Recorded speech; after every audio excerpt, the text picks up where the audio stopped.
हमारे ऊपर प्रभु की कृपा है ये हम कैसे पहचाने। ये 8 लक्षण प्रकट होने लगते हैं जिसके ऊपर प्रभु की कृपा होती है।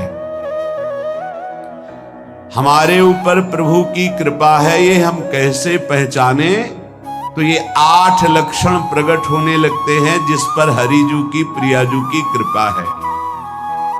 पहला, घोर अपराध करने वाले के प्रति भी दया की भावना, शांति पहला लक्षण है। भाव में भी पहले शांत भाव है। हमारे ऊपर श्री हरिजू की कृपा है, इसकी पहचान ये 8 लक्षण।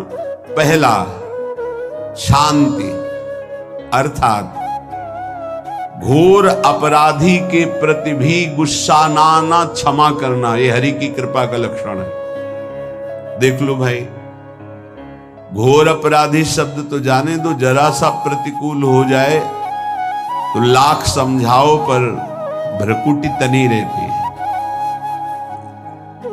भला ऐसा है? अपराधी पर भी क्षमा का भाव होना, ये हरि कृपा पात्र में ही होगा, अन्य में नहीं। अगर अपने हृदय में ऐसा लगे कि ऐसा नहीं है तो हरिजू से प्रार्थना करनी चाहिए कि कृपा करो मेरे में सामर्थ्य आवे। दूसरा, अनुसूया, वो किसी भी के प्रति कभी भी कोई दोष दर्शन ही नहीं करेगा। दोष कथन, दोष श्रवण की तो बात जाने दो। अनुसूया, दूसरों के गुणों में दोष ढूंढना ये नहीं होता। हरि कृपा पात्र में नहीं होता। ये सब भजन के नाश करने वाले, जैसे पहला अपराधी पर क्रोध कर देना, तो माया ने भेजा इसीलिए था कि तुम्हारे साथ व्यवहार ऐसा करे कि तुम क्रोध करो। क्रोध करोगे तुम्हारी ऊर्जा शक्ति नष्ट हो जाएगी, अध्यात्म में जो चलने की थी। और कहीं तुमने संकल्प कर लिया तो भजन शक्ति नष्ट हो जाएगी। तो अगर भजन बल है तो गया, जरूर उसको दंड मिलेगा, पक्का मिलेगा, 100% मिलेगा, लेकिन आप खाली हो गए। ना भजन करने की वृत्ति रहेगी और ना भजन रहेगा, दोनों बात।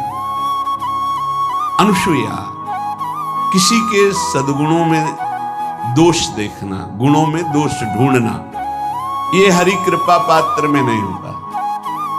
ये बहुत मंगलमयी बातें हैं जिससे हमारा भजन मार्ग पुष्ट होता है। तीसरा, वो बाहर से और भीतर से पवित्र रहता है, हरि कृपा पात्र। शौचाचार का ज्ञान होना चाहिए, वस्त्र आपके पवित्र होने चाहिए, ये बाहरी, जल रज आदि के द्वारा बाहरी पवित्रता। और निष्कपटता, निश्चलता, सत्य भाव, ये अंदर की पवित्रता है। अगर कपट है, छल है, असत्य है तो हृदय मलिन रहता है। भीतर और बाहर से पवित्र रहना, इसमें खास बात क्या है? भीतर और बाहर से पवित्र रहने में, भीतर और बाहर से सदैव पवित्र कौन रह सकता है? तो बोले जो पुंडरीकाक्ष भगवान श्री हरि का प्रियाजू का स्मरण करता रहता है, शवायाभ्यंतर शुचि, वो बाह्य और अभ्यंतर दोनों से पावन रहता है। तीसरी जो कृपा का लक्षण है, अर्थात वो सदैव भगवत चिंतन परायण, शौचाचार का पालन करने वाला, बाहर और भीतर से हरि कृपा पात्र पवित्र रहता है। चौथा,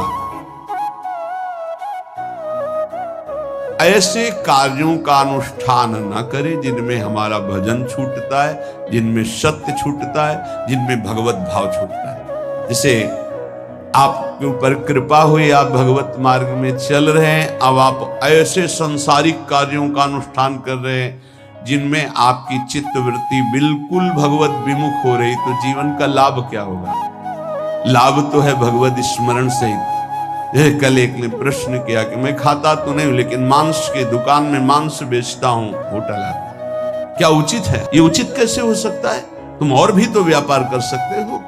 जरूरी है धर्म का पालन करने की इच्छा करते हो, धर्म आचरण करते हो, ऐसा नहीं। तो विरत बहुकर्मा, उन कर्मों से हमें विरत रहना है जो हमारे धर्म के विरुद्ध है, जो भजन के विरुद्ध है। हरि कृपा पात्र ऐसे कर्मों का अनुष्ठान कर ही नहीं सकता। अपने भजन का फल देखना भगवत कृपा पात्र की, सबको प्रदान कर देना। हिम्मत है?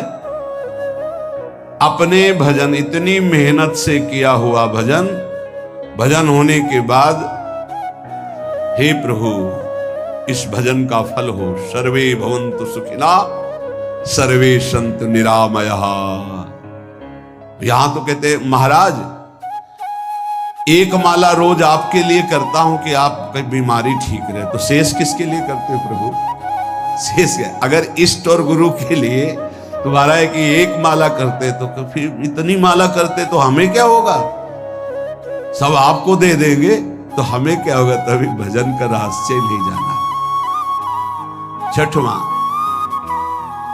अपने भजन से अपने लिए कुछ भी ना चाहना और दूसरों की तो बात जाने दो, दूसरों से कुछ ना चाहना ये तो ठीक है, अपने भजन से अपने लिए कुछ ना चाहना है हिम्मत। देखो ये हरि कृपा पात्र में हिम्मत होती है।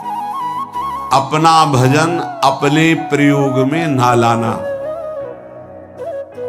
इसका भी आंतरिक रहस्य है। अपने प्रयोग में आप शरीर को लेकर के बोलेंगे, अगर स्वरूप को लेकर तो प्रयोग की कोई वहां जरूरत ही नहीं, स्वरूप पूर्ण काम है, वहां कोई अभाव नहीं। जब आप कोई भाव अपने लिए करेंगे तो देह भाव होगा, देह भाव से किसी विषय की मांग होगी। विषय पूर्ति भजन का फल नहीं होता, भजन का फल होता विषय निवृत्ति। बहुत जोर की बात है, कैसे समझ? अपने भजन का भी फल अपने लिए नहीं, दूसरों से कुछ चाह रखना तो बात ही जाने दो, भजन से भी कोई अन्य सुख की चाह नहीं। क्या चाहिए? भजन ही बनता रहे, भजन का फल भजन बनता रहे, खूब निरंतर जप करते रहे। सातवां, किसी भी मान सम्मान कीर्ति पद प्रतिष्ठा के मिलने पर हृदय का असंतुष्ट हो जाना, यह हरि कृपा पात्र का लक्षण होता है। प्रणाम नमस्कार जय हो तो हृदय में असंतुष्ट हो जाना चाहिए। कोई किंचन मात्र अभिमान न उदय हो जाए। प्रभु बचाओ, ये माया की चकाचौंध से बचा लो नाथ। कौन सा अपराध बन गया कि आपकी जय की जगह यहां हमको ऐसा सुनना पड़े। मान प्रतिष्ठा कीर्ति जिसके लिए बड़े बड़े लालायित रहते, हरि कृपा पात्र को विष की तरह चुभती है। और आठवां, किसी भी प्राणी समुदाय से संबंध ना रखते हुए सब पर दया की भावना, सब पर कृपा की भावना, सब पर करुणा मैत्री, पर किसी से ममता नहीं। ये सूत्र बहुत व्यवहार में प्रयोग करने योग्य है। सबसे करुणा और मैत्री, पर किसी से ममता नहीं।